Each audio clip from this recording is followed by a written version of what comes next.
Aujourd'hui, je vais partager avec vous une histoire cachée à propos d'une fille de 12 ans et de sa belle-mère. L'histoire de cette fille et de sa belle-mère va vous étonner. Alors, profitez de cette merveilleuse vidéo et n'oubliez pas de lui donner un « j'aime » et de vous abonner à la chaîne. La fille de 12 ans, Romza, se sentit comme si elle avait perdu tout son monde lorsque son père décéda. Le père de Réa était un homme honnête, un travailleur acharné, employé de bureau, dévoué à sa famille. Mais un jour, il mourut soudainement d'une crise cardiaque, plongeant toute la famille dans les ténèbres. Après la mort de la mère de Réa, son père s'était remarié.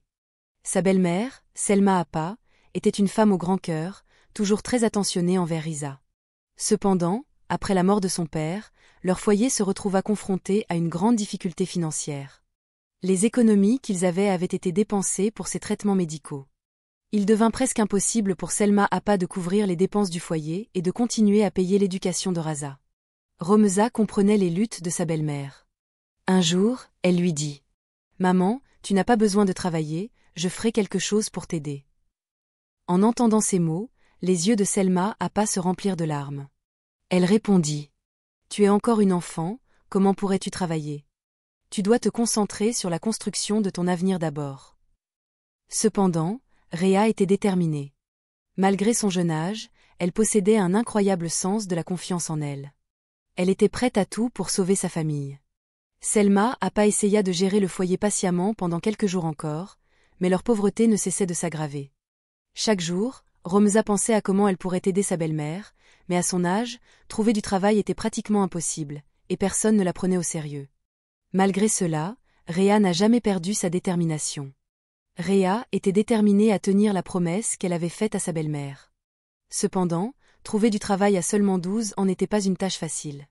Chaque matin, elle partait à la recherche de petits emplois, des étals du marché en visitant différentes maisons, elle s'informait partout, mais personne n'était prêt à l'embaucher à cause de son jeune âge.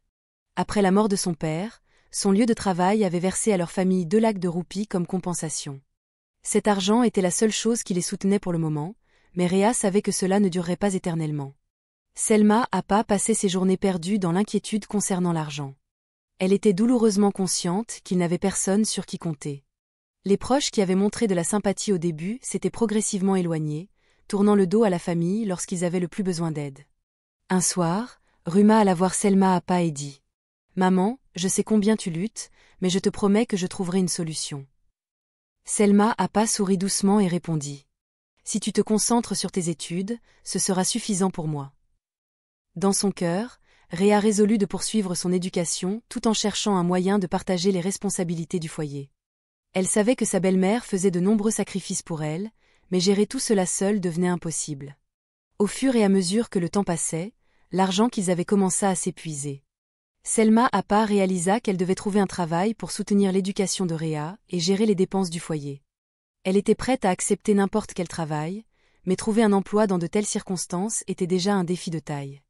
Les jours passèrent, et l'argent qui leur restait diminua encore davantage. Les 2 lakhs de roupies qu'ils avaient reçus de l'entreprise du père de Ruma avaient permis de les soutenir pendant 8 mois, mais maintenant, il ne restait presque plus rien. Chaque jour devenait une lutte épuisante pour organiser les repas et couvrir les autres dépenses. Selma Appa prit la décision qu'il était temps de trouver un travail. Elle réalisa qu'il n'y avait pas d'autre solution, mais quel type de travail pourrait-elle faire? Elle n'avait pas de formation supérieure et aucune expérience professionnelle en dehors de la gestion du foyer. Dans cette situation désastreuse, chercher de l'aide auprès des parents n'était pas une option. Ils s'étaient éloignés depuis longtemps. Au début, certains avaient montré de la sympathie, mais progressivement, ils avaient commencé à éviter Selma et Ruma. Les nouvelles de leurs difficultés avaient souvent conduit à l'indifférence, et toute mention d'aide les faisait fuir. Malgré toutes les difficultés, Selma Appa ne laissa jamais Risa voir à quel point elle se sentait brisée à l'intérieur. Elle fit de son mieux pour encourager et inspirer Réa chaque jour, mais Réa sentait que sa belle-mère arrivait à ses limites sous la pression. Une nuit, après le dîner, Selma Appa s'assit pour parler avec Réa. Elle dit « Ma chère, je pense que je vais devoir trouver un travail, mais ne t'inquiète pas, mon seul objectif est de garantir que ton éducation continue sans interruption. » Réa fut stupéfaite. Elle savait combien sa belle-mère se sacrifiait pour elle. Cette nuit-là, elle pria longuement, versant son cœur à Allah. Son seul espoir était que, d'une manière ou d'une autre, leurs souffrances prennent fin. Le lendemain matin, Selma Appa partit en quête de travail. Elle visita bureau après bureau, postulant pour des emplois partout où elle pouvait. Elle savait que, avec son éducation limitée et son manque d'expérience, trouver un bon emploi serait difficile, mais elle refusa de se laisser abattre. Après beaucoup d'efforts et de patience, Selma Appa réussit enfin à décrocher un emploi comme femme de ménage dans un petit bureau. Le travail n'était pas facile. Nettoyer le bureau, arriver tôt chaque matin et aider les autres employés faisait partie de sa routine quotidienne. Malgré les défis, ce travail lui offrait un salaire mensuel de 6 000 roupies, ce qui était une bouée de sauvetage pour leur foyer en difficulté. Le jour où elle commença son travail, Selma rentra chez elle et annonça la nouvelle à Réa. « Chérie, j'ai trouvé un travail, dit-elle en souriant. Maintenant, tu n'as plus à t'inquiéter de rien, concentre-toi sur tes études. » Bien que Romza fût heureuse pour sa belle-mère, une profonde tristesse persistait dans son cœur. Elle savait combien Selma Appa se sacrifiait pour la garder heureuse et en sécurité. Pourtant, Selma ne la laissa jamais se concentrer sur leurs difficultés financières et l'encourageait constamment à exceller dans ses études. Lorsque Selma Appa reçut son premier salaire, elle se rendit au marché. Elle acheta du riz, des lentilles, de l'huile, des pommes de terre, des oignons, tout ce dont elles avaient besoin pour le foyer. Ce soir-là, elle prépara un repas copieux, et pour la première fois depuis longtemps, elles s'assirent ensemble pour manger en paix. Il y avait dans leurs yeux un étrange mais apaisant sentiment de satisfaction. Cette nuit-là, pendant ce temps, la scolarité de Réa prit de l'élan. Elle commença à fréquenter l'école régulièrement et travailla assidûment sur ses études chaque soir après être rentrée à la maison. Mais parfois, une question tiraillait son cœur. Pourquoi ma belle-mère fait-elle tant pour moi? Je ne suis pas son enfant biologique. Pourquoi endure-t-elle toute cette souffrance pour moi? Le temps passa, et jongler entre son travail de bureau et les responsabilités du foyer épuisait Selma Appa. Elle se retrouvait souvent physiquement épuisée, mais elle n'autorisait jamais Réa à remarquer cela. Au contraire, elle continuait de la motiver à viser un avenir meilleur et à accomplir quelque chose de remarquable. Un soir, alors qu'elles étaient assises ensemble après le dîner, Romza prit la main de Selma Appa et lui dit « Maman, je n'oublierai jamais tout ce que tu as fait pour moi. Quand je serai grande, je ferai disparaître toute ta douleur et tes difficultés. » Les larmes montèrent aux yeux de Selma Appa, mais elle les essuya rapidement, cachant ses émotions. Elle sourit doucement à Romza et lui murmura « C'est tout ce que je veux de toi. » Bien que Romza se levât chaque matin avec un enthousiasme renouvelé pour aller à l'école, la dure réalité de leur vie miséreuse pesait souvent lourdement sur elle. Un jour, pendant les cours, elle se sentit si faible et épuisée qu'elle posa sa tête sur le bureau et s'endormit. Lorsque Madame Sabina, sa professeure, entra dans la classe, elle remarqua immédiatement l'état inhabituel de Romza. Inquiète, elle s'approcha de son bureau et lui demanda doucement « Chérie, pourquoi es-tu aussi fatiguée? Tu ne te sens pas bien ?» Surprise, Réa se réveilla et se leva nerveusement. D'une voix tremblante, elle répondit « Madame, ma belle-mère n'a pas encore reçu son salaire, nous n'avons pas cuisiné à la maison depuis 2 jours. Je suis venue à l'école affamée, mais je veux étudier. Je veux grandir et enlever toute la souffrance de ma belle-mère. » En entendant les paroles de Réa, des larmes montèrent aux yeux de Madame Sabina. Elle se rendit compte de la profondeur des luttes de la jeune fille et de la détermination qu'elle portait en elle. Posant une main réconfortante sur la tête de Réa, elle dit « Ne t'inquiète pas, mon enfant, je suis là pour toi. » Après les cours, Madame Sabina emmena Réa directement dans un restaurant voisin.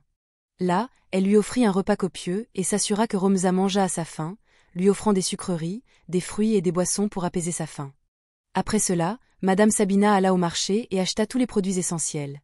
Riz, lentilles, huile, oignons, pommes de terre et autres courses. Transportant elle-même les courses, Madame Sabina accompagna Romza chez elle et remit les articles à Selma Appa, en disant « Ne t'inquiète plus, je vais vous soutenir chaque mois. Ta fille est incroyablement talentueuse et je veux la voir réaliser ses rêves. » Selma Appa était tellement bouleversée par cet acte de gentillesse que des larmes coulèrent sur son visage. Elle exprima sa profonde gratitude à Madame Sabina. À partir de ce jour-là, Madame Sabina prit le rôle de gardienne pour leur petite famille. Son soutien ne soulagea pas seulement leur fardeau financier, mais remplissait aussi leur vie d'espoir et de force renouvelée pour rêver d'un avenir plus lumineux. Le soutien de Madame Sabina apporta un nouveau rayon d'espoir dans les vies de Réa et de Selma Appa. Chaque mois, elle envoyait des courses chez elles et venait les voir de temps en temps pour s'assurer qu'elles allaient bien. Elle veillait également à ce que Réa ait tout ce dont elle avait besoin pour ses études. Les fournitures nécessaires pour son éducation, y compris des cahiers, des stylos et des livres arrivèrent. Grâce à ce soutien constant, Réa se concentra de plus en plus sur ses études. Elle excella dans toutes ses classes et ses enseignants, impressionnés par son talent, l'encouragèrent davantage. Selma Appa, profondément émue par la générosité de Madame Sabina, disait souvent « C'est grâce à toi que Ruma et moi sommes vivantes aujourd'hui. » Un jour, Ruma s'approcha de Madame Sabina et lui dit « Madame, je ne pourrai jamais rembourser ce que vous avez fait pour moi. Je prie seulement qu'Allah vous garde heureuse et en bonne santé pour toujours. » Madame Sabina sourit chaleureusement et répondit « Ma chère, je ne m'attends à rien en retour. Je veux seulement vous voir grandir et devenir une bonne personne, et réaliser les rêves de ta belle-mère. » Le temps passa, et Romza devint rapidement connue comme la meilleure élève de son école. Elle arriva en tête de sa classe chaque année, tandis que Madame Sabina soutenait sans relâche son éducation. Selma Appa, également dévouée, se consacra à leurs responsabilités partagées, veillant à ce que Romza ait tout ce dont elle avait besoin. Cependant, au milieu de toute cette joie, des ombres de tristesse commencèrent à s'abattre sur la vie de Madame Sabina. Elle vieillissait, et son fils unique, qui travaillait à l'étranger, la visitait rarement. Romza, remarquant cela, ressentit un amour et une gratitude encore plus profonds envers son professeur. De temps en temps, Romza se rendait chez Madame Sabina pour l'aider. Elle préparait des repas, nettoyait la maison et s'occupait de ses besoins. Romza disait souvent « Madame, vous avez fait tellement pour moi. Si je peux faire ne serait-ce qu'un peu pour vous, cela rendra ma vie significative. » Madame Sabina, émue par les soins de Réa, lui caressait la tête et disait « Tu es ma fierté, ma chère. Ton amour et ta détermination me rappellent pourquoi j'ai cru en toi depuis le début. » Leurs liens devinrent de plus en plus forts, enracinés dans l'amour, le respect et l'espoir commun d'un avenir meilleur. Les années passèrent, et Romza excella tellement dans ses études qu'elle réussit à décrocher un emploi prestigieux dans une entreprise renommée. Sa détermination sans faille, son travail acharné et l'inspiration fournie par son professeur, Madame Sabina, pavèrent la voie de ce succès. Avec un salaire mensuel de 2000 takas, Ruma commença à construire une vie meilleure pour elle-même et pour Selima Appa. Un jour, après avoir reçu son premier chèque de paie, Romza se rendit chez Madame Sabina, les yeux remplis de larmes. Elle dit « Madame, je me tiens maintenant sur mes propres pieds. C'est grâce à une personne extraordinaire comme vous que j'ai atteint ce point. Je sais que rien ne sera jamais suffisant pour vous rembourser, mais je veux exprimer ma plus profonde gratitude. » Madame Sabina essuya ses larmes et répondit « Ruma, ton succès est mon plus grand bonheur, mais je ne t'ai jamais aidé dans l'attente d'une contrepartie. Tu es devenue une personne remarquable maintenant. Reste simplement à mes côtés et à celui de ta belle-mère, et cela sera suffisant pour moi. » Avec son premier salaire en main, Réa retourna chez Selima Appa, qui était devenue fragile avec l'âge. En voyant sa belle-mère, Ruma fut submergée par l'émotion, réalisant combien de souffrances elle avait enduré pour l'élever. Elle dit « Maman, je ne te laisserai plus jamais souffrir. Je suis là pour prendre soin de toi. » Réa acheta une belle maison pour Selma Appa et prit pleinement en charge tous ses besoins. Pendant que Réa atteignait l'un des plus grands jalons de sa vie, la santé de Madame Sabina commença à se détériorer en raison de son âge. Elle devenait de plus en plus fragile, et comme son seul fils vivait à l'étranger, il n'y avait personne pour prendre soin d'elle. Réa, réalisant cela, prit une décision ferme. Elle se tiendrait aux côtés de sa chère professeure. Elle amena Madame Sabina chez elle et prit la pleine responsabilité de ses soins. De la préparation de repas spéciaux pour elle à l'accompagnement chez le médecin, Réa faisait toutes ses propres mains. Madame Sabina, voyant l'amour et les soins inébranlables de Réa, disait souvent « Réa, tu es comme une fille pour moi.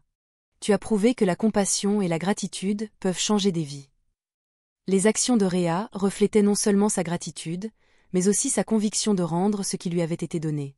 Le lien qu'elle partageait avec Madame Sabina devint un symbole d'amour mutuel, de respect et du pouvoir transformateur de l'altruisme.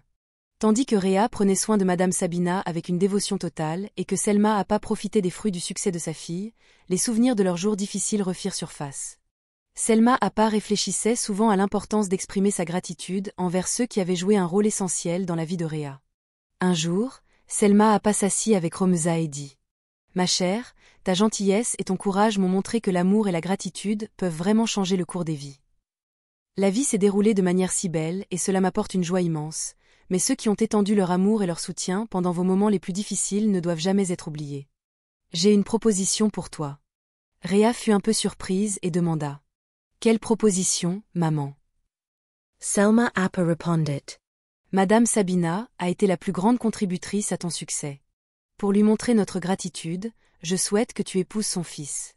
Ainsi, sa famille deviendra également la tienne et le lien d'amour entre nous deviendra encore plus fort.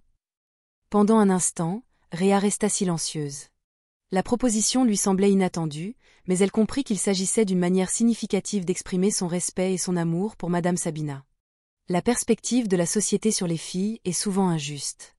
Dans de nombreuses familles, les enfants masculins sont considérés comme plus importants, tandis que les filles sont souvent perçues comme un fardeau.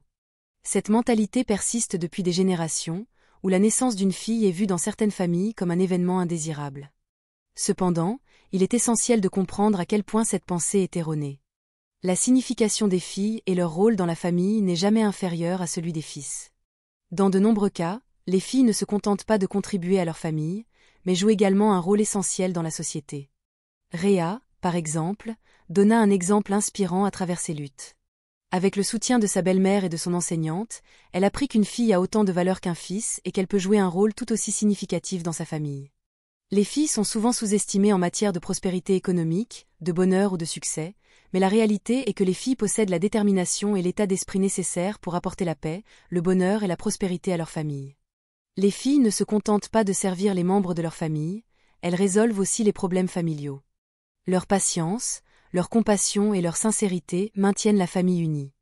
Les filles sont une source de force, capables de se tenir debout face à l'adversité et de protéger leur famille. Rhea démontra cela de manière évidente. Lorsque sa belle-mère fut confrontée à des difficultés financières, Rhea prit l'initiative, comme le ferait un fils, déterminé à surmonter les défis. Ces efforts prouvèrent que les filles ne sont jamais un fardeau pour leur famille, mais en réalité leur force. Un autre exemple est que les filles, même en travaillant à l'extérieur de la maison, priorisent leur famille. Malgré la gestion de leurs responsabilités professionnelles, elles s'occupent de toutes les tâches ménagères. Pourtant, la société les juge souvent insuffisantes. Mais lorsque l'on réfléchit à leur rôle principal et à leur contribution à la famille, on réalise qu'il n'y a aucune raison de sous-estimer les filles. Elles sacrifient souvent leurs rêves pour le bien-être de leur famille, et ce sacrifice est leur véritable force. Dans de nombreux cas, les filles finissent par devenir la principale source de revenus et de succès pour leur famille. Beaucoup de célébrités, d'entrepreneurs, de médecins, d'enseignants, d'ingénieurs et même de leaders importants dans la société sont des filles. Elles ne réussissent pas seulement personnellement, mais élèvent également leur famille. Plus les filles ont d'opportunités, plus elles peuvent contribuer à leur famille et à la société.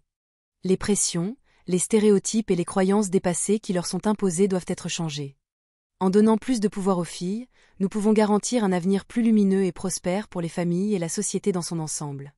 La perception de la société des filles comme étant faible ou inférieure doit être surmontée. Certaines familles voient leurs filles uniquement comme des garde-fous du ménage, alors qu'en réalité, elles sont capables de gérer chaque aspect de la famille. Leur intelligence, leur respect et leur soutien ne sont jamais inférieurs à ceux des autres. En fait, elles sont le véritable pilier de la famille. Rhea, déterminée à poursuivre ses études grâce au sacrifice de sa belle-mère, est un excellent exemple de cela. Elle ne dévia jamais de son objectif de vie, mais renforça plutôt sa perspective sur la société et sa confiance en elle-même.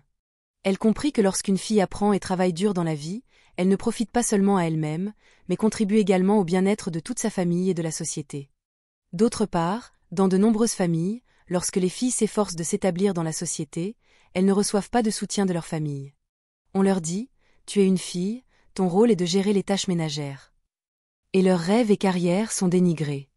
Mais la réalité est que, peu importe où une fille se trouve, elle doit lutter pour le succès à travers la confiance, les capacités et les efforts. Cependant, lorsque les familles se soutiennent mutuellement, bon nombre de ces obstacles peuvent être surmontés. La belle-mère de Rhea, Selma Appa, est un exemple parfait de mère qui n'a jamais entravé aucune des décisions de Rhea, mais qui l'a toujours encouragée. C'est ce type de mère qui a finalement aidé Romeza à se libérer des fardeaux des responsabilités familiales. Dans notre société, plus les familles font confiance à la force et au potentiel de leurs filles, plus le succès suivra. Lorsque les filles et les garçons reçoivent les mêmes opportunités et sont soutenus, tant par la famille que par la société, les deux progresseront ensemble. À travers ces deux chapitres, l'histoire s'est élargie et approfondie, discutant en détail du rôle des filles et des attitudes sociétales à leur égard.